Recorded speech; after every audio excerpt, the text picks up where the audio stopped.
Hey, hey, hey. Hey, hey, hey, hey.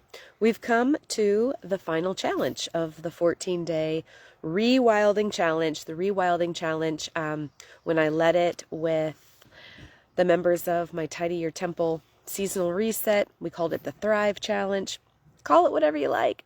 What it is designed to help us do is decrease inflammation, become uninflamed, dissolve inflammation in our physical bodies, our mental bodies, our emotional bodies, all the bodies.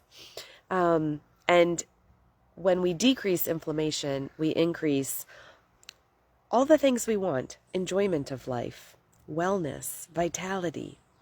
So, this is the final challenge day, number 14. And the challenge for today is focus. Focus. And I'm curious if you were going to guess what losing focus in life can mostly be attributed to. I'm curious what you would guess.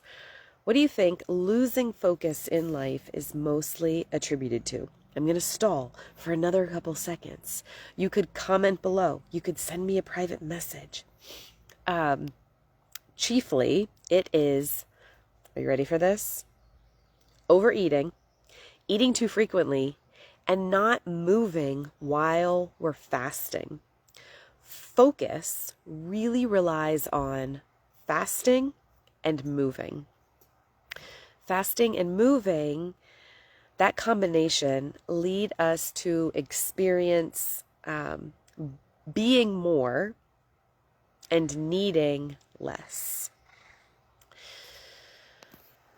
So that we're on the same page. Today's challenge is focus.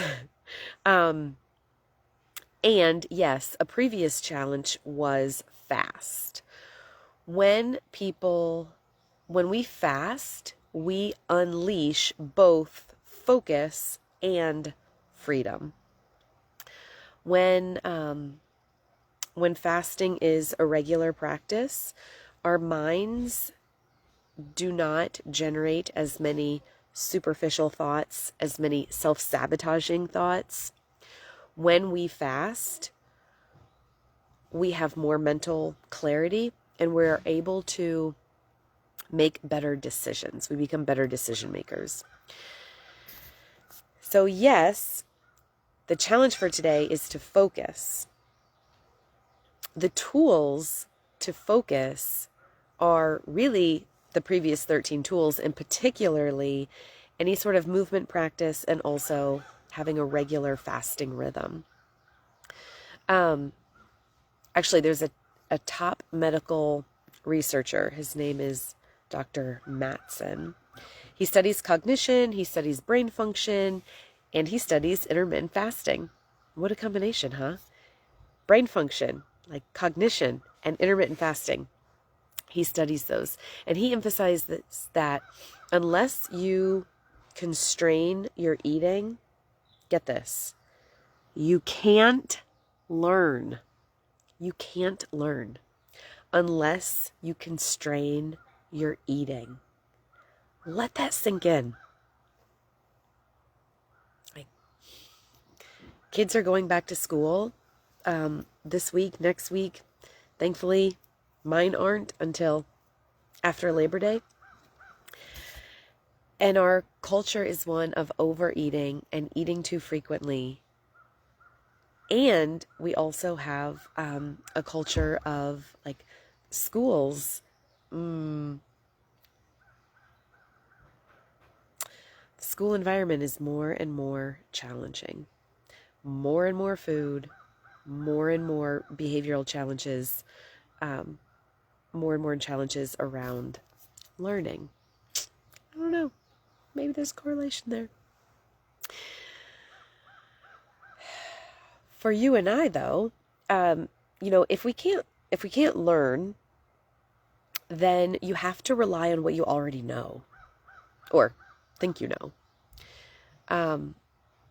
And that really results in like suboptimal cognitive abilities, right? Like that leads to higher levels of stress. If you always have to rely on what you already know, right? You're relying on the past. That's going to increase your stress. That's going to also lead to like neurodegenerative disorders. So another challenge day, I talked about how higher order thinking begets better opportunities. That combined with like strategic action beget better results. So with higher order thinking, which comes from fasting, moving your body, and all the other challenges, you get more opportunities in life. When we combine that with focus, with strategic action, then we get better results. And like that is when you're having better and better results, then you have this continual flow or this ever unfolding better experience of life. That's what I'm here for. And that is what I'm here to help other people with as well. Being on a growth path is so much about reshaping your habits. In order to continually improve our experience of life, we have to upgrade our habits in line with our next purpose. If we design our days with habits that fulfill our purpose, our future self will always be more capable than our present selves. And so today, know your aim. I know my aim for today. Know your aim and take small, focused steps. Take one small focused step toward your aim. And then tomorrow, do it again. But don't worry about tomorrow because it's not tomorrow. Focus on today. What is your next higher purpose, and what is the one small focus thing that you could do today? Day by day, it is so critical to measure your progress against where you started. So there's this a coach, world-class coach for entrepreneurs. His name is Dan Sullivan. His core teaching for progress is to measure against your starting point, not your ideal. A simple way to do that, and this is one of the tools that I implement and that I help my clients implement, is identify 3 wins at the end of the day and visualize 3 next steps for tomorrow. When you do that, when you identify a few wins at the end of your day and a few specific next steps for tomorrow, that is a super effective strategy for giving you a clear sense of achievement and encouragement. And we need both a sense of achievement and encouragement in order to heal and to grow and to transform. Remember, measure your progress from where you started, okay? What that will do is it will reinforce your capability for aligned action day to day, okay? It teaches you how to be both strategic and realistic. It also leads to getting better and better and better at aiming and achieving where you want to go in life. Once you identify a goal connected to your purpose and you have a strategy, then focus. And one other tool that I will share today is the 80-20 rule. The 80-20 rule, this is a practice that you want to have. You want to make a practice of identifying the 20% of focus work that's going to drive 80% of your results. Do not tolerate the 80% of less productive, superficial things. They only generate unnecessary complexity that clouds your clarity, okay?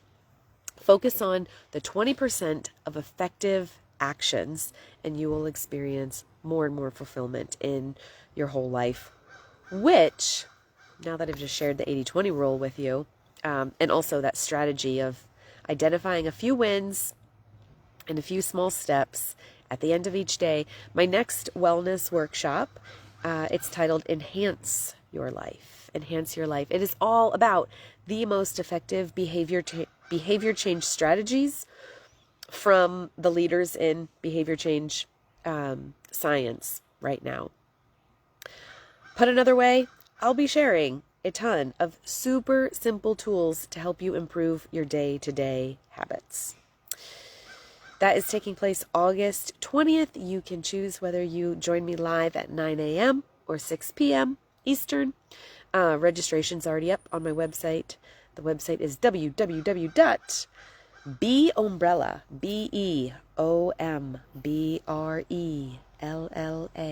Beombrella. It's $9 if you want to register. You can join me live, and afterwards I will share the recording of the workshop with you. I'll also share the slide deck with you. All right, that's a wrap for the 14-day Rewilding Challenge. Do reach out to me with any questions that you have about any of the challenge days. Also, reach out to me to share your experience. If you haven't already, join the Umbrella email community. You can also do it at the website, beombrella.com. All right, today, focus. Focus on the next super small right step that's going to take you to your own better future. Peace.